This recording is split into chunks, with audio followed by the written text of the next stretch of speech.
तो जैसा कि लास्ट एपिसोड में हमने देखा था कि मून केव में जाने के लिए ज़ाओफन किंगमिंग सेक्ट के बैकयार्ड में पहुंच गया, जहां पर एल्डर फेंग ने उसके साथ फाइट की और इस जबरदस्त फाइट में एल्डर फेंग की मौत हो चुकी थी। मगर यहाँ पर ज़ाओफन ने उन्हें नहीं मारा था, बल्कि किसी और ने एल्डर फेंग को खत्म कर दिया और इसका इल्जाम लगा ज़ाओफन पर। जिन्यू जो कि ज़ाओफन का सबसे अच्छा दोस्त था, वही ज़ाओफन को खत्म करने की कसम खाता है। वही दूसरी तरफ किंगमिंग सेक्ट के मेन डोर के पास बीस्ट टाइड पहुंच चुकी है। अगर अपने राइचस सेक्ट को बचाना है तो एल्डर डाओ जुआन को अपनी हेवनली सोर्ड ड्रॉ करनी पड़ेगी। अब आगे तो इस एपिसोड की शुरुआत उसी सीन से होती है जहाँ पर ज़ाओफन मून केव के सामने पहुंच चुका था। उसने महसूस किया कि बैक माउंटेन के इस इलाके में प्योर स्पिरिचुअल एनर्जी पाई जाती है। ज़ाओफन ने इतनी स्ट्रॉन्ग स्पिरिचुअल पावर माउंटेन के किसी भी हिस्से में फील नहीं की थी। ज़ाओफन को पता था कि इस मून केव में जाना यानी कि अपनी मौत को बुलावा भेजना, मगर फिर भी वो इसमें एंटर करता है। यहाँ पर वो किसी ऐसी पावर की तलाश में आया था जिसका यूज करके वो बीस्ट टाइड का मुकाबला कर पाए। अब ज़ाओफन तुरंत ही वहाँ लगे एक फॉर्मेशन के सामने पहुंच गया। यही से मून केव का मेन डोर था, मगर उस पे लगा है एक बहुत ही खतरनाक फॉर्मेशन। अगर उसे फैंटम मून केव में दाखिल होना है तो पहले इस फॉर्मेशन को हटाना पड़ेगा। मगर इस एरी में इल्यूजन क्रिएट करने की एबिलिटी थी, तो उसने तुरंत ही ज़ाओफन को एक इल्यूजन में ट्रैप कर दिया। हालांकि ज़ाओफन को इसका कोई अंदाजा नहीं था, उसे बस इतना समझ आया कि यहाँ की स्पिरिचुअल एनर्जी काफी ज्यादा अजीब है। और फिर थोड़ी देर में उसे पता चलता है कि ये तो एक ईवल एनर्जी है, यानी कि फॉर्मेशन ईवल एनर्जी से बना हुआ था। तो अगर इसे ब्रेक करना है तो ज़ाओफन को इसकी मिस्ट्री को सुलझाना होगा। उसे लगता है कि शायद ये मिस्ट्री यहाँ के फ्लावर्स में छुपी होगी। मगर ज़ाओफन ने जैसे ही अपना वेपन थ्रो करने की कोशिश की, वो स्पिन होकर दोबारा से उसके पास वापस आ जाता है, जिससे ज़ाओफन समझ गया कि यहाँ पर इस इल्यूजन की बाउंड्री होगी। ज़ाओफन को इस बाउंड्री को कैसे ब्रेक करना है इसके बारे में समझ नहीं आता, तो उसने डिसाइड किया कि अब वो ब्रूट फोर्स का यूज करके इसे ब्रेक करेगा। जिसके बाद ज़ाओफन ने अपनी पावर्स का यूज करते हुए वहाँ पर कई सारे स्लैश अटैक रिलीज कर दिए, मगर फिर भी वो बाउंड्री ब्रेक नहीं होती। ज़ाओफन समझ गया कि यहाँ पर टाइची डायग्राम फॉर्मेशन है। यहाँ पर ज़ाओफन जैसे उन इल्यूजन से बाहर निकलने की कोशिश करने लगा, वो इल्यूजन रियलिटी में चेंज हो जाते हैं। यही तो टाइची डायग्राम फॉर्मेशन की एबिलिटी थी। अगर तुम एक इल्यूजन को ब्रेक करने जाओ तो वहाँ पर इल्यूजन की एक दूसरी लेयर अपने आप क्रिएट हो जाएगी। और ज़ाओफन के पास इतना वक्त नहीं था कि वो इस फॉर्मेशन के साथ गेम खेलते बैठे। अब उसे कुछ भी करके इस फॉर्मेशन की कोर को ढूंढना था, इसलिए वो वहाँ मौजूद एक ब्लैक फिश पर अटैक कर देता है और उसके ऐसा करते ही वो एक नए इल्यूजन में पहुंच गया, जहां मौजूद यांग एनर्जी अपने आप इन पावर में बदलने लगी। और जहां पर इन पावर मौजूद थी वो अपने आप यांग एनर्जी में कन्वर्ट होने लगी। अब यहाँ पर ज़ाओफन को एक लोकेशन पता चल गया था। उसे लगता है कि शायद यिन और यांग एनर्जी यही से ही रिलीज हो रही, इसलिए वो जल्दी से जाकर उस पर अपनी मेज से अटैक कर देता है। हालांकि इस बार भी ज़ाओफन का अंदाजा चूक गया। उसे लग रहा था कि इसी जगह पर इस फॉर्मेशन की कोर होगी, मगर वो तो बस एक एम्प्टी इल्यूजन है। और तभी ज़ाओफन की नजर एक फ्लावर पेटल पर गई जिस पर कुछ कैरेक्टर्स लिखे गए थे। तो ज़ाओफन तुरंत ही समझ गया कि इस फॉर्मेशन को किसी स्पेल का यूज करके ही सील किया गया था। अगर वो उन स्पेल्स को रिवर्स कर दे तो शायद ये फॉर्मेशन ब्रेक हो जाएगा,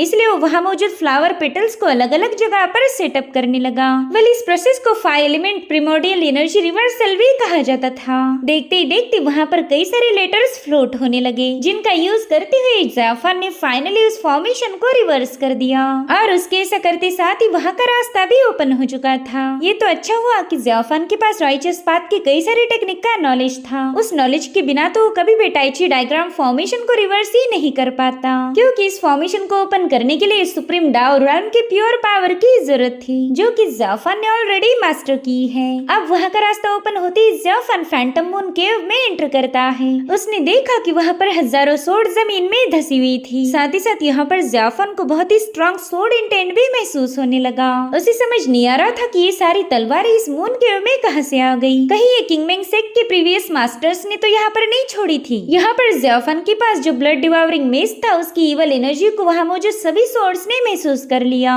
तो सभी तलवारें एक ही दिशा में फ्लोट होते हुए वहाँ पर एक इमेज को फॉर्म कर लेती है। दरअसल ये इमेज किसी और की नहीं बल्कि किंगमिंग सेक्ट के करंट मास्टर डाओ जुआन की थी। वो ज़ाओफन से कहने लगे कि तुम एक डिमोनिक कल्ट के फॉलोअर हो, तो हमारे किंगमेंग सेक्ट के फॉरबिडन ग्राउंड पर कदम रखने की तुम्हारी हिम्मत कैसे हुई। और अब सीन शिफ्ट होकर हम रियल डाओ जुआन को देख पाते हैं, जो कि डिमोनिक टाइड का कैसे मुकाबला करना है इसकी स्ट्रेटेजी बना रहे थे। वो कहने लगे कि डिमोनिक टाइड काफी ज्यादा पावरफुल है, तो क्यों ना हम उनका सारा ध्यान टोंगशियान पिक की तरफ ले जाए और फिर दूसरे साइड से हम सीधे उन पर अटैक करेंगे। सबसे पहले टारगेट होंगे डीमन किंग्स, क्योंकि डिमोनिक बीस्ट को मारना तो आसान है, लेकिन डीमन किंग्स को मारना बहुत ही ज्यादा मुश्किल। साथ ही साथ उन्होंने किंगमेंग सेक्ट की ईस्ट और वेस्ट दिशा को प्रोटेक्ट करने की जिम्मेदारी फेंगशियांग वैली और टियानियन टेम्पल को दी। ये सभी लोग अपने अपने डिसाइपल्स वहीं पर तैनात करेंगे। और अब हमें इनकी डिफेंस स्ट्रेटेजी भी देखने को मिली, जहाँ पर फेंगशियांग वैली और टियानियन टेम्पल के लोगों ने कई सारे डिमोनिक बीस्ट को जलाकर राख कर दिया। वही दूसरी तरफ किंगमेंग सेक्ट के कुछ डिसाइपल हेयांग सिटी के पास तैनात किए गए थे, जिन्हें एक बहुत ही खतरनाक डीमन किंग का मुकाबला करना होगा। और अगर वहाँ से भी कुछ डिमोनिक बीस्ट भागकर किंगमेंग सेक्ट में आ जाए तो सनसेट पिक के लोग उन्हें हैंडल करेंगे। सो बेसिकली यहाँ पर टोटल 4 ग्रुप्स बनाए गए थे और इन सब लोगों ने मिलकर कई सारे डीमन किंग को रिस्ट्रेन कर लिया। ये खबर सुनते ही डाओ जुआन थोड़े से खुश हो गए, क्योंकि डिमोनिक बीस्ट को मारना आसान है मगर डीमन किंग को मारना मुश्किल। यहाँ पर उन्होंने शाओ को हुक्म दिया कि तुम जल्दी से जाकर डीमन किंग को खत्म करने में उन लोगों की हेल्प करो। तो शाओ तुरंत अपने साथियों के पास पहुंच गया। यहाँ पर वो उन सभी को फॉर्मेशन एक्टिवेट करने का हुक्म देता है, ताकि वो लोग किंगमेंग सेक्ट के माउंटेन के फ्रंट गेट को प्रोटेक्ट कर पाए। इन सभी लोगों ने मिलकर अपनी स्पिरिचुअल पावर का यूज करते हुए वहाँ पर एक जायंट शील्ड बना ली थी, जिससे टच होते ही कई सारे डिमोनिक बीस्ट वहीं पर मारे जाने लगे। और उतने में ही जियो की नजर पड़ी बीस्ट गॉड और एक डीमन किंग पर। यहाँ पर बीस्ट गॉड अपने डीमन किंग को बता रहा था कि जरा देखो तो ये चींटियां मरने से पहले कितनी ज्यादा स्ट्रगल कर रही। सच बताओ तो मुझे ऐसी हरकतें जरा भी पसंद नहीं आती। इन्हें पता है कि ये मेरा मुकाबला नहीं कर सकते, तो इन्होंने चुपचाप सरेंडर करने के बजाय हमारा मुकाबला करने की जरूरत की है। चलो तुम जाओ और जाकर इन्हें इनकी औकात याद दिला दो।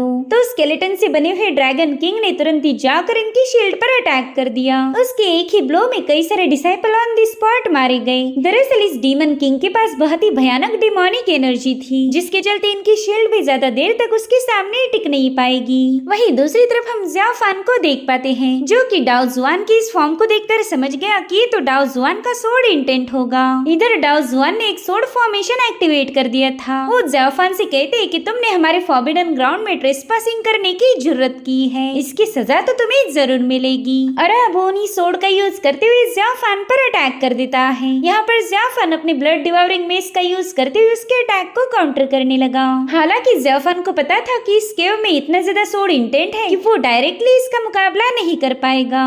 उसे अब किसी नए प्लान की जरूरत थी। अब ज़्याओ फान यहाँ से वहाँ मूव होने लगा और वो सारी तलवारें उसके पीछे पड़ गई थी। तो ज़्याओ फान ने एक जगह रुकते हुए वहाँ पर एक फॉर्मेशन क्रिएट कर लिया। वो फॉर्मेशन उन सारे सोड के अटैक को काउंटर कर रहा था और वहीं पर ज़्याओ फान ने डाओ जुआन के फॉर्म पर हमला कर दिया। यहाँ पर ज़्याओ फान ने ग्रेट ब्रह्मा प्रजना टेक्निक को एक्टिवेट किया था, जो देख डाओ जुआन भी थोड़ा सा हैरान हो गया। वो ज़्याओ फान से पूछ रहा था कि आखिर तू है कौन। तब तक ज़्याओ फान ने तुरंत ही वहाँ आकर उसके साथ फाइट करना शुरू कर दी, मगर डाओ जुआन का फॉर्म इतना ज्यादा स्ट्रॉन्ग था कि उसने ज़्याओ फान के हर एक मूव को काउंटर कर लिया।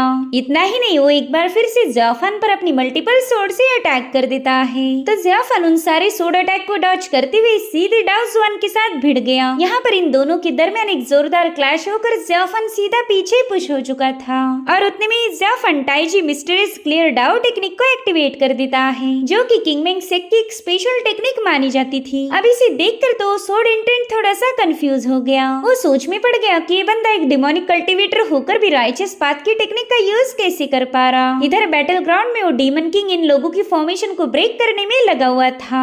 उसकी पावरफुल डिमोनिक एनर्जी के चलते कई सारे डिसाइपल मारे जाने लगे, जो देखकर तो शाओ काफी ज्यादा भड़क गया। लेकिन फिलहाल के वक्त इस फॉर्मेशन को बनाए रखना ही उनकी जिम्मेदारी थी, इसलिए वो अपने सभी जूनियर से कहने लगा कि तुम्हें घबराने की जरूरत नहीं, बस अपनी सारी पावर का यूज करते हुए इस फॉर्मेशन को एक्टिवेट रखो। हालांकि जियो को लग रहा था कि अगर ऐसा ही चलता रहा तो हमारे कई सारे लोग मारे जाएंगे, कुछ भी करके हमें इस डीमन किंग से निपटना होगा। उतने में ही वो डीमन किंग अपनी एनर्जी का यूज करते हुए इनके और कुछ डिसाइपल्स की लाशें बिछा देता है। वो डिसाइपल्स घायल हालत में जियो से मदद की गुहार लगा रहे थे, मगर जियो चाहकर भी अपने साथियों को बचा नहीं पाई। वहीं पर शाओ बता रहा था कि ये डीमन किंग बाकी डीमन किंग्स के मुकाबले काफी ज्यादा पावरफुल है। हमारा काम है इस डीमन किंग को यहीं पर रोके रखना। इसलिए हम इस फॉर्मेशन को छोड़कर नहीं जा सकते। मगर ये सब तो जियो के उसूलों के खिलाफ था। वो सिर्फ एक फॉर्मेशन को प्रोटेक्ट करने के लिए अपने लोगों को मरता हुआ नहीं देख सकती थी, इसलिए वो तुरंत ही उस डीमन किंग का मुकाबला करने के लिए रवाना हो गई। उसे जाता हुआ देखकर शाओ काफी ज्यादा पैनिक हो गया, लेकिन वो फॉर्मेशन छोड़कर जियो की मदद नहीं कर सकता था। यहाँ पर जियो सीधे जाकर उस बोन डीमन के सामने खड़ी हो गई थी, तो उस बोन डीमन ने भी बाकी के डिसाइपल्स पर अटैक करना बंद कर दिया और समझ चुका था कि उसे एक स्ट्रॉन्ग ओपोनेंट मिल चुकी है। वहीं पर जियो की सीनियर सिस्टर वहां पर पहुंच गई। वो उसे पीछे हटने के लिए बता रही थी, मगर जियो ने पीछे हटने से साफ इनकार कर दिया। वो अपनी सीनियर को बता रही थी कि आप जाकर फॉर्मेशन को रिपेयर करो और तब तक मैं इस डीमन किंग को थोड़ा सा बिजी रखूंगी। इधर सभी एल्डर्स ने मिलकर अपनी अपनी पावर्स को एक्टिवेट करते हुए किंगमेंग सेक्ट के सामने एक शील्ड फॉर्म करने की कोशिश की। वहीं दूसरी तरफ जियो ने सीधे जाकर उस बोन डीमन पर हमला कर दिया था, लेकिन वो बोन डीमन अपनी पावरफुल एनर्जी का यूज करते हुए उसे काफी पीछे पुश कर देता है। यहाँ पर जियो ने अपनी कई सारी सोर्स उस पर रिलीज कर दी थी, लेकिन बोन डीमन पर उसके अटैक का जरा भी असर नहीं होता। उसने तो अपनी टेल का यूज करते हुए जियो को काफी पीछे पुश कर दिया। जियो नीचे गिरने वाली थी, लेकिन तभी उसकी सीनियर उसे संभाल लेती है। वो कह रही थी कि ऐसे हालात में मैं तुम्हें अकेला छोड़कर नहीं जा सकती, तो क्यों ना हम दोनों मिलकर इसका मुकाबला करें। और अब इन दोनों ने बारी बारी मिलकर उस डीमन पर कई सारे हमले कर दिए, जिससे तो इन पर काफी ज्यादा भड़क गया था। इधर शाओ ने अपने साथियों को फॉर्मेशन को रिपेयर करने का हुक्म दिया। वहीं पर जियो अपने आइस पावर का यूज करते हुए उस डीमन पर कई सारे हमले किए जा रही थी, जो देखकर वो बोन डीमन भी अपनी डिमोनिक पावर का यूज करते हुए इन पर काउंटर अटैक रिलीज कर देता है। हालांकि इन दोनों ने उन सभी हमलों को डॉज कर दिया। यहाँ पर जियो अपना एक बहुत ही पावरफुल फॉर्मेशन सेटअप कर देती है, तो डीमन भी उसे काउंटर करने के लिए तैयार हो गया। मगर तब तक जियो की सीनियर अपनी सोड एनर्जी का यूज करते उस डीमन के मुंह पर ब्लो हिट कर चुकी थी, जिसके चलते जियो के पास उस डीमन के सीधे दिल पर वार करने का मौका था, तो वो जल्दी से अपनी सोड रिलीज कर देती है। हालांकि उसकी इस मूव को बीस्ट गॉड ने भी देख लिया। वो इस मुकाबले को काफी केयरफुली ऑब्जर्व कर रहा था। वो कहता है, लड़की तुम मेरे बोन डीमन को इतनी आसानी से मार नहीं सकती। और वो तुरंत ही अपनी पावर्स का यूज करते हुए उस बोन डीमन के हार्ट को बोन्स के अंदर छुपा देता है, जिसके चलते जियो का अटैक फेल हो गया। साथ ही वहाँ पर कई सारे पोर्टल्स ओपन होकर जियो पर बहुत ही भयानक इवल एनर्जी से स्ट्राइक होने लगी, मगर जियो ने तुरंत ही अपनी सोर्ड स्लैशेस का यूज करते हुए उन्हें डिस्ट्रॉय कर दिया। हालांकि तब तक वहाँ पर कुछ और पोर्टल्स क्रिएट हो गए थे। साथ ही उस बोन डीमन की बॉडी पर भी इवल एनर्जी के पोर्टल्स ओपन होते जा रहे थे, जिसके चलते दोनों भी उसमें देखते ही देखते ट्रैप हो गई। अभी दोनों मिलकर अपनी पावरफुल टेक्निक का यूज करते हुए बहुत ही स्ट्रॉन्ग एनर्जी रिलीज कर देती है, जिसके चलते वो सारी इवल स्ट्राइक आइस में बदलने लगी। तो इस तरह से उस बोन डीमन का ये अटैक तो फेल हो गया था, जिसके बाद ये दोनों मिलकर अपनी अजूर एनर्जी और आइस पावर का यूज करते हुए एक बार फिर से उस डीमन को खत्म करने की कोशिश करती है। मगर अब बीस्ट गॉड को ये मुकाबला बोरिंग लग रहा था, इसलिए वो डिसाइड करता है कि अब इन दोनों को खत्म कर देना ही बेटर रहेगा। तो बीस्ट गॉड की वजह से उस बोन डीमन के हार्ट से काफी तेज एनर्जी फ्लक्चुएशंस रिलीज होने लगे, जिसने इन दोनों को बड़ी ही तेजी के साथ पीछे पुश कर दिया। और अब वो डीमन इनका शिकार करने ही वाला था कि तभी वहाँ पर एक सोड आकर उस बोन डीमन पर एक जोरदार हमला कर चुकी। वेल पर्सन तो बीस्ट गॉड को भी दिलचस्प लगा। वो कह रहा था, अरे वाह, ये बंदी तो मेरे कोई को मारने की ताकत रखती है। दरअसल ये कोई और नहीं बल्कि जियो की मास्टर शियू थी। उन्होंने एकदम सही टाइम पर आकर अपने डिसाइपल्स की जान बचा ली, जिसके बाद वो jade heaven sweeping feathers technique का यूज करते हुए सुप्रीमियन पावर को समन कर लेती है। इधर इस बोन डीमन को भी टेंशन आ रहा था कि अब इस मूव का मुकाबला वो कैसे करेगा। तब तक मास्टर शियू ने अपनी आइस पावर से उस पर एक जोरदार अटैक कर दिया, जिसके चलते वो डीमन पूरी तरह से आइस में फ्रीज होकर एक माउंटेन पर कोलैप्स हो जाता है। मास्टर शियू को अपने अटैक पर पूरा यकीन था कि उन्होंने इस डीमन को मार दिया होगा। साथ ही वो अपने दोनों डिसाइपल्स को भी प्रेज करने लगी, क्योंकि उन्होंने इतनी देर तक इस डीमन का मुकाबला किया। वहीं दूसरी तरफ डाओजुआन का सोड इंटेंट ज़ाओफान से पूछ रहा था कि बताओ तुम हमारे सिक की टेक्निक को कॉपी कैसे कर पाए। यहाँ पर वो अपनी दो और फॉर्म्स क्रिएट करते हुए ज़ाओफान को खत्म करने की कोशिश करने लगा। तो ज़ाओफान भी अपनी डिमोनिक पावर्स को एक्टिवेट करते हुए डीमन हैंड से उसकी सोड को होल्ड कर लेता है। यहाँ पर ज़ाफान को अपनी पुरानी सारी मेमोरीज याद आने लगी कि कैसे डाओ जुआन के गलत फैसले की वजह से ज़ाफान का पूरा भविष्य ही बदल गया। बियाओ मारी गई और ज़ाफान पर डीमन होने का कलंक लग गया। यहाँ पर ज़ाफान का खुद पर जरा भी काबू नहीं रहा था। उसकी बॉडी में मौजूद सोल कैप्चरिंग बीड ने पूरी तरह से उसकी बॉडी का कंट्रोल अपने हाथ में लिया। वो गुस्से में आकर अपने डिमोनिक हैंड से डाओ जुआन के दोनों फॉर्म्स को डिस्ट्रॉय कर चुका। साथ ही साथ वो डाओ जुआन से पूछ रहा था कि बताओ हमेशा मैंने ही मरना क्यों चाहिए, बता तूने हमेशा मेरे खिलाफ साजिशें क्यों रची। यहाँ पर डाओ जुआन ने ज़ाफान पर तलवारों की बौछार करना शुरू कर दी थी। हालांकि ज़ाफान का पूरा ध्यान उन पुरानी बातों पर था। जब डाओ जुआन ने सबके सामने अनाउंस किया कि ज़ाफान डिमोनिक वेज को फॉलो करता है, हमें कुछ भी करके इस लड़के को मारना होगा वरना आगे चलकर ये हमारे लिए खतरा बनेगा। ये सारे इल्जाम ज़ाफान पर तब लगाए गए जब वो पूरी तरह से इनोसेंट था और अब उन्हीं सारी कड़वी मेमोरीज का ज़ाफान पर असर होने लगा। इन्हीं निगेटिव इमोशंस के चलते ज़ाफान की सोल बीड की पावर काफी ज्यादा हावी हो चुकी थी।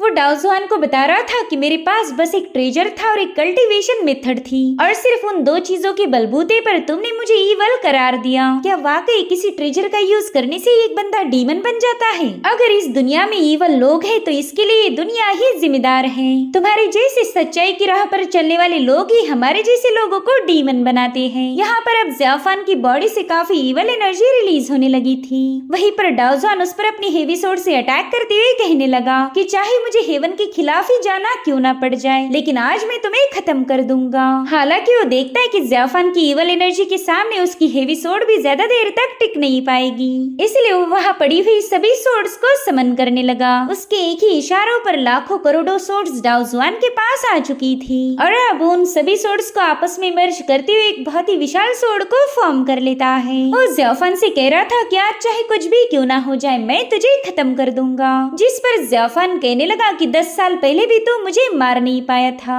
और आज भी तुझ में इतनी हिम्मत नहीं कि तू मुझे मार पाए। यहाँ पर ज़ाफान ने अपनी सोल डिवावरिंग टेक्निक को एक्टिवेट कर लिया था, जिसके चलते उस ब्लड डिवावरिंग मेस ने अब ज़ाफान की बॉडी पर पूरी तरह से कंट्रोल हासिल कर लिया था। इस वेपन ने लगभग 10 सालों से इसी मौके का इंतजार किया था और आज वो मौका उसे मिल चुका है। और तभी हम देख पाते हैं कि ज़ाफान की बॉडी से एक अलग एनर्जी रिलीज हो रही है, साथ ही साथ वही एनर्जी ज़ाफान के दिल को भी प्यार करने लगी। यहाँ पर डाओ जुआन की सोर्ड भी ब्रेक हो गई और उससे एक नई सोर्ड फॉर्म हो गई थी। इतना ही नहीं, यहाँ पर हम मास्टर फेंग की स्पिरिट फॉर्म भी देख पाते हैं, जिन्होंने इस सोर्ड का यूज करते हुए ज़ाफान पर अटैक कर दिया। ज़ाफान उनसे पूछ रहा था कि आप मेरे साथ ये क्यों कर रहे हो। यहाँ पर मास्टर फेंग उसे कोई जवाब नहीं देते, उल्टा उन्होंने अपनी तलवार सीधे ज़ाफान के दिल के आर पार घुसा दी थी। ज़ाफान को लग रहा था कि अब थोड़ी देर में उसकी मौत हो जाएगी, इसलिए वो एल्डर फेंग को पीछे पुश करने लगा, लेकिन एल्डर फेंग अपनी तलवार हटाने के लिए तैयार नहीं थे।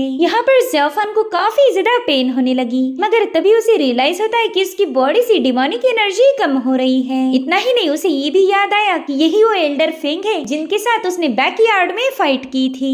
ज़ाफान को रियलाइज हुआ कि मास्टर फेंग ने उसके खिलाफ जितने भी मूव्स का यूज किया था वो उसे मारने के लिए नहीं बल्कि ज़ाफान को बचाने के लिए किया था। वो उनसे कह रहा था कि आपने तो उस फाइट में सिर्फ मुझे प्रोटेक्ट किया और मैं इतना ईवल हूँ कि मैंने आपको तकलीफ पहुंचाई। साथ ही यहाँ पर हमें वो अटैक भी दिखाया गया जिसके चलते एल्डर फेंग मारे गए थे। वेले बंदा था कौन, इसका फेस हमें ठीक से दिखाया नहीं गया, मगर इसी की वजह से जिनियो अब ज़ाफान का दुश्मन बन चुका है। यहाँ पर एल्डर फेंग ज़ाफान से कह रहे थे कि मैं उम्मीद करता हूँ मेरा ये सोर्ड अटैक तुम्हारी एनर्जी के बैकलैश को हटा पाए। ज़ाफान को महसूस हो रहा था कि उसके अंदर मौजूद सोल डिवावरिंग की पावर पूरी तरह से कंट्रोल हो चुकी है। यही पावर ज़ाफान की बॉडी पर कब्जा करने की फिराक में थी। हालांकि एल्डर फेंग की वजह से ज़ाफान को एक नई जिंदगी मिली। इतना ही नहीं, एल्डर फेंग अपनी कुछ पावर्स भी ज़ाफान को गिफ्ट कर रहे थे। वो कहते हैं कि तुम हमेशा खुद को ही ब्लेम करते आए, मैं बिल्कुल नहीं चाहता कि तुम दूसरों की गलतियों का बोझ खुद उठाओ, अपने दिल को आजाद करो, खुद को एक और मौका दो। यहाँ पर ज़ाफान उनसे पूछ रहा था कि सीनियर, क्या आप अपना सोर्ड इंटेंट मुझे दे रहे हो। हालांकि मास्टर फेंग इस पर कोई जवाब नहीं देते, मगर ज़ाफान को पता था कि मास्टर ने उसे बहुत बड़ा ट्रेजर दिया है वो उनसे पूछने लगा कि आपने मुझ पर इतना बड़ा एहसान क्यों किया? आपकी इस सोड इंटेंट का हकदार मैं नहीं बल्कि कोई और था। जिस पर मास्टर कहने लगे कि किंगमेंग सेक्ट ने कई सारी गलतियां की हैं। वो उन गलतियों को तो सुधार नहीं सकते, लेकिन तुम पीछे जा सकते हो। भले कोई तुम्हारे साथ रहे या ना रहे, मैं हमेशा तुम्हारे साथ रहूंगा। और इतना कहते साथ ही मास्टर फिंग की स्पिरिट वहाँ से वैनिश हो गई। साथ ही ज़ेफान की बॉडी से डिमोनिक एनर्जी के वैनिश होते ही डाओजुआन का सोड इंटेंट भी गायब हो गया। यहाँ पर ज़ेफान काफी ज्यादा मायूस हो गया। एक बार फिर से किसी ने उसकी जान बचाई थी, एक बार फिर से कोई उसे बचाते वक्त मारा गया था। पहले बियाओ और आज एल्डर फिंग। ज़ेफान खुद से ही पूछने लगा कि पता नहीं मैं इन दोनों के एहसानों को कैसे चुकाऊंगा। और इसी इमोशनल सीन के साथ एपिसोड यहीं पर एंड हो जाता है। Thank you so much for watching. Bye bye, take care.